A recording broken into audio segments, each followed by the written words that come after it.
Assalamualaikum warahmatullahi taala wabarakatuh. Saya Muhammad Amiruddin bin Muhammad Ashri. Nombor metrik 259609. Akan membentangkan berkenaan depression, anxiety and the COVID-19 pandemic, severity of symptom and associated factor among university students after the end of the movement lockdown. Pengenalan. Penyakit kemurungan merupakan salah satu gangguan mental yang paling utama dan paling banyak dihadapi di Malaysia dan seluruh dunia. Kemurungan adalah satu bentuk gangguan emosi yang sering melanda dalam diri seseorang. Secara tidak langsung boleh menjejaskan keupayaan mental dan fizikal di mana akan memberi kesan negatif terhadap modal insan negara, kerjaya, krisis sosial dan merendahkan kualiti hidup penduduk. Dalam kegunaan seharian, perkataan kemurungan merujuk kepada perasaan sedih yang dialami oleh seseorang individu. Kemurungan boleh dianggap sebagai satu perasaan, suatu sindrom atau suatu penyakit klinikal. Kebanyakan orang, gangguan emosi ini hanya berjangka masa pendek saja. Namun, kes-kes tertentu, ada juga perasaan murung ini berlanjutan hingga membawa kepada akibat yang tidak diingini seperti membunuh diri atau penyakit mental yang lebih serius. Memang tidak dapat dinafikan bahawa kemurungan boleh menjejaskan pelbagai aspek hidup seseorang individu, sama ada dari segi kognitif, emosi, sosial maupun fizikal. Wabak penyakit coronavirus 2019 yang lebih dikenali sebagai COVID-19 mengejutkan dunia ketika ini dan menyebar sebagai penyakit virus baru dari China pada bulan Disember 2009. Oleh yang demikian, Malaysia telah melancarkan Perintah Kawalan Pergerakan bagi membantu memutuskan rangkaian COVID-19 ini dari tersebar kepada semua rakyat. Sektor pendidikan juga turut terjejas dan terkesan di mana para pelajar hanya menjalankan aktiviti pembelajaran secara atas talian sahaja. Sepanjang Perintah Kawalan Pergerakan dilaksanakan, berlaku peningkatan kes kemurungan di kalangan pelajar khususnya. Terdapat beberapa faktor lain yang mengaruhi masalah kemurungan ini, antaranya kekurangan interaksi, masalah gangguan tidur, terlalu memikirkan tentang kesan jika terkena COVID-19.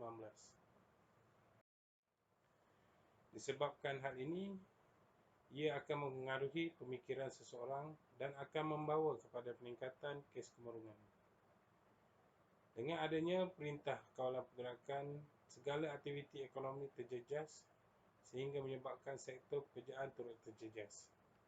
Oleh yang demikian, boleh berlaku masalah dari segi kewangan dan menambah lagi masalah kemurungan di kalangan pelajar kerana mendapat tekanan dari keluarga. Metodologi dan dapatan kajian.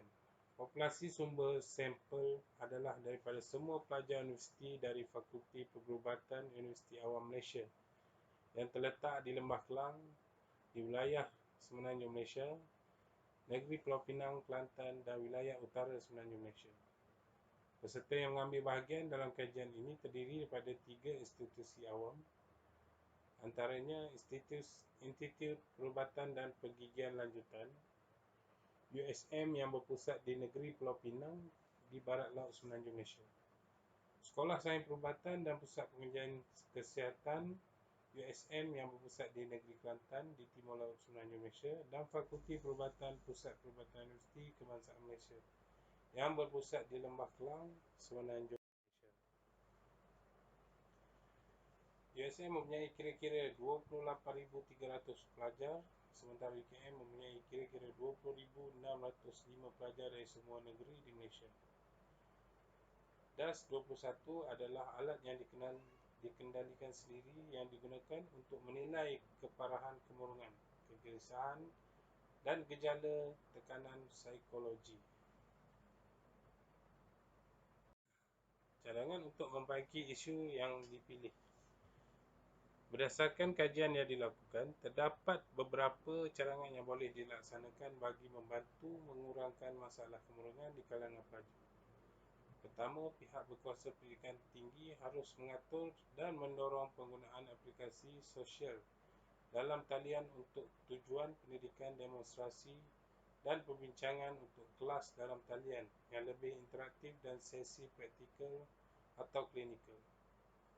Kaedah berkesan baru dalam penilaian pelajar dalam talian untuk menggantikan kaedah lama menulis peperiksaan atau penilaian praktikal secara peribadi diperlukan untuk mengelakkan sebarang kelewatan dalam kemajuan akademik pelajar universiti sambil memastikan norma jarak sosial yang baru diamalkan. Yang keduanya, pihak berkuasa pendidikan seharusnya memberi perhatian lebih kepada pelajar yang mengalami gangguan, perubatan, kemurungan dan kegelisahan. Pihak universiti boleh membuat aplikasi dalam talian yang membolehkan pelajar dengan penyakit yang sudah ada untuk merekod janji temu klinik dan peringatan untuk tarikh temu janji mereka.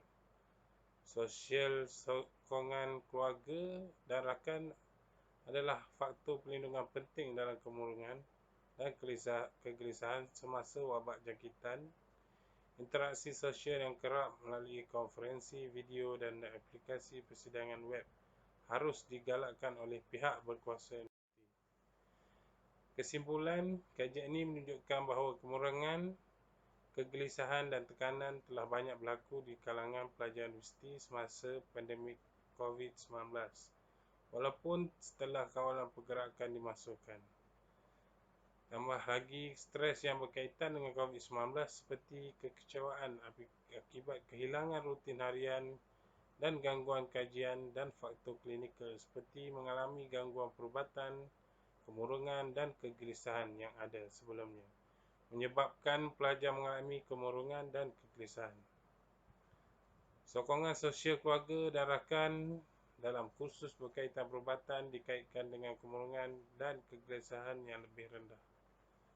Langkah-langkah untuk mengekalkan aliran aktiviti akademik dan interaksi sosial yang berterusan mungkin diperlukan untuk mengekan kemurungan dan kegelisahan di kalangan pelajar universiti dalam konteks wabak COVID-19 yang sedang berlaku.